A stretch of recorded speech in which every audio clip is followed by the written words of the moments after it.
Hey guys, and welcome back to Love English. I'm Sabrah, your British University English teacher.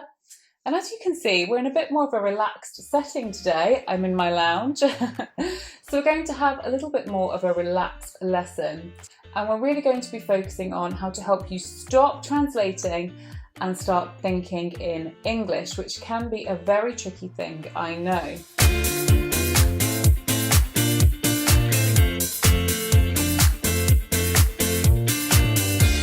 So these are my honest tips, and they are based on observations of watching hundreds of students learn English over the years, but also I've drawn on my own experience as an English learner as I've learned Spanish and Italian. So they're my honest ideas, and hopefully they're going to work for you. Now, one thing I want to say, guys, is that if you can't stop translating, which can be very difficult, and I'm sure you've heard a million times, stop translating, but I'm sure some of you are still maybe finding you do it. And this is because it's very hard to not want to cling to our mother tongue, to not want to know how we would express something or what that word would be in our mother tongue. But at the same time, I want you to have at the front of your mind that if you do that, it's actually quite destructive, because you create fossilized errors, which mean that you're still trying to express yourself in your mother tongue. So you try and use the structures from your own language, or use the way that you would say that in your own language and kind of marry it with English. So superimpose that onto English. And this can create errors. A good example of this would be, and I'm going to single out Spanish students. Don't be offended, I could have picked any nationality. This was just a very easy example. A lot of Spanish speakers still use the prepositions the way they do in Spanish in English.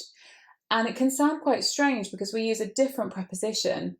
So if they haven't learnt the correct preposition, if no one has corrected them, over time, they will still be saying it wrong. And I've heard very advanced speakers who are still making basic mistakes with prepositions because they haven't learned their basics there, and they haven't stopped thinking in their own language. They haven't transitioned to thinking in English. So number one is to change your living space to your English learning zone. So change your home to more of an English learning zone.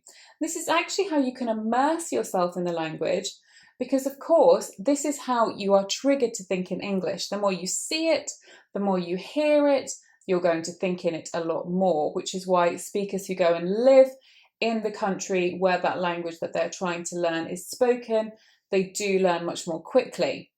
If you can't do that, if you can't come to the UK, if you can't go to the States, then you can turn your home into an English learning zone.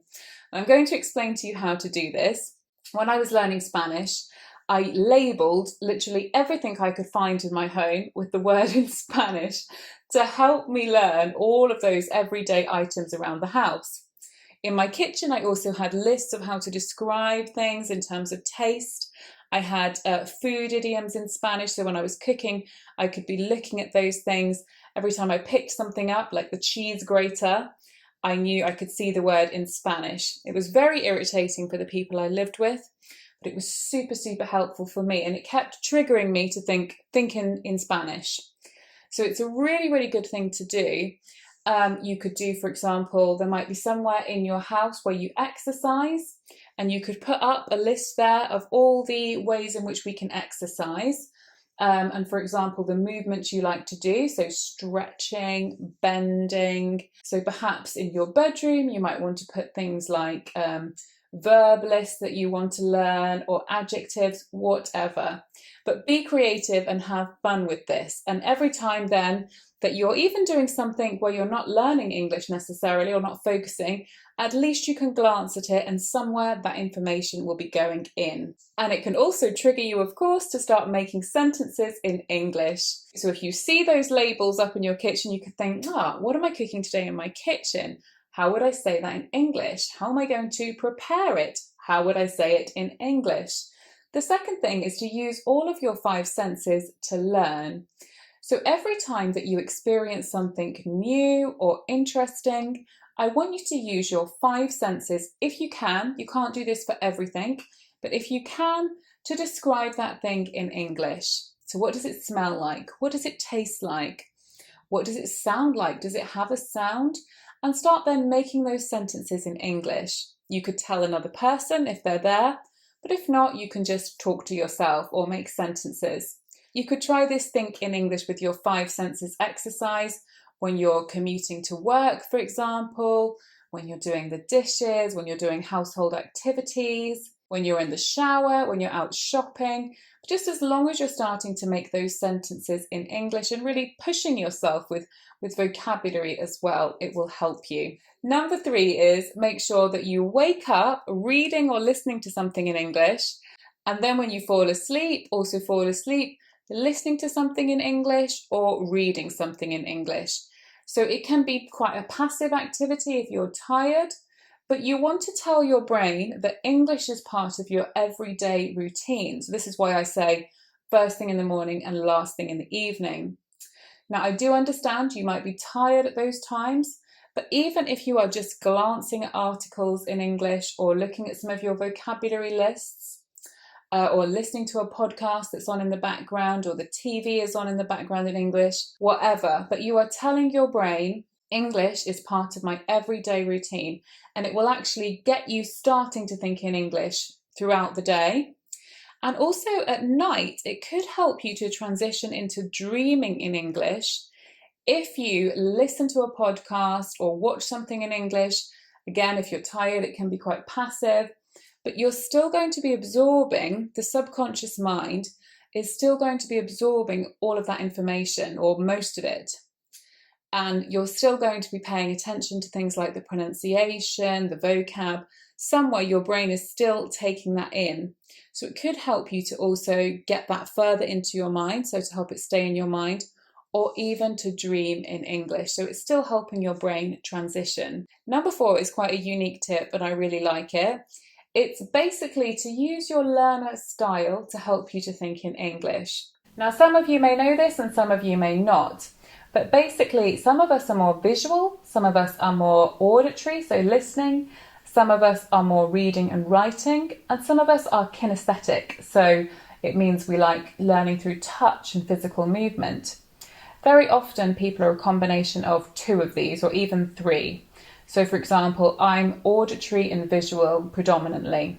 Now, your learner style is basically the way your brain takes in information best. So as long as you know it and do those activities, you'll actually learn so much better because you're playing to your strengths. So you're doing the things that actually really enhance learning and will really enhance that transitioning over to thinking in English.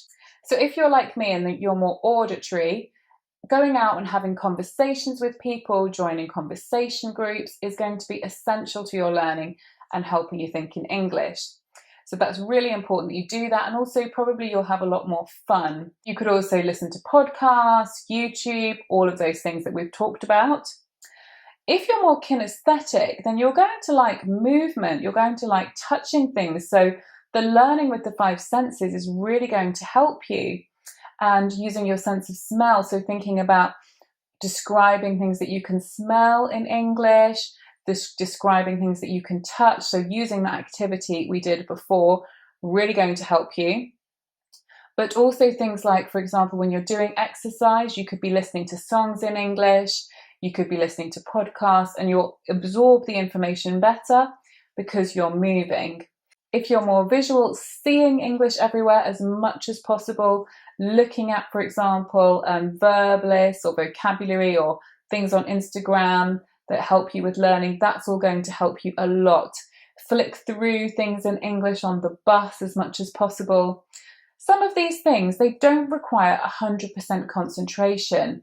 So use your learner style to maximize how much you think in English. Number 5 is to learn vocabulary in phrases, not single words.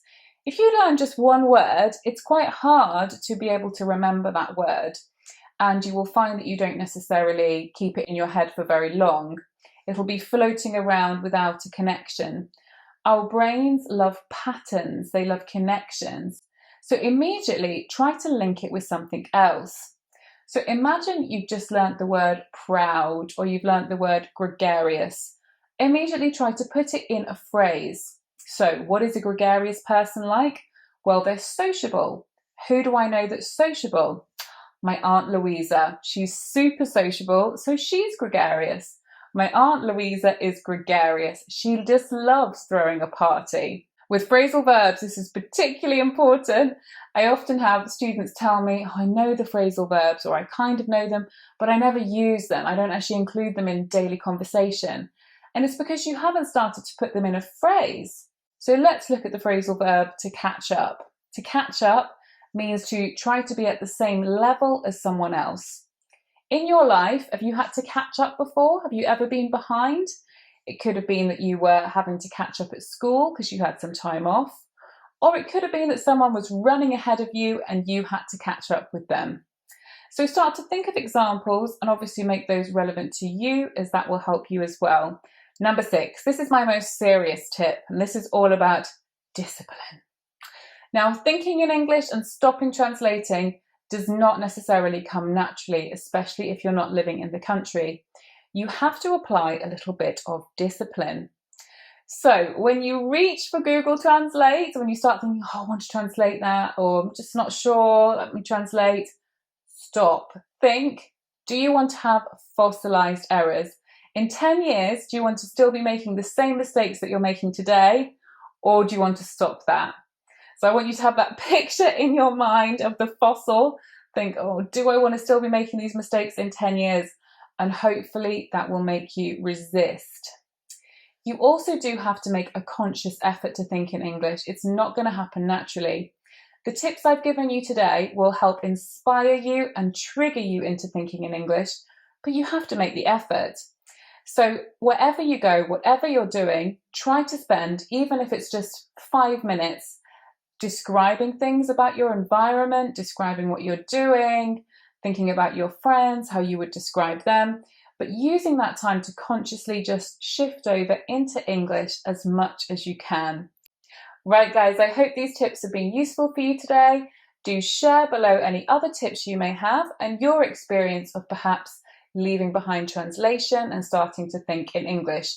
Are you doing it? Be honest with me. I'd love to hear about that in the comments below. We'll see you in the next video, guys. Bye-bye.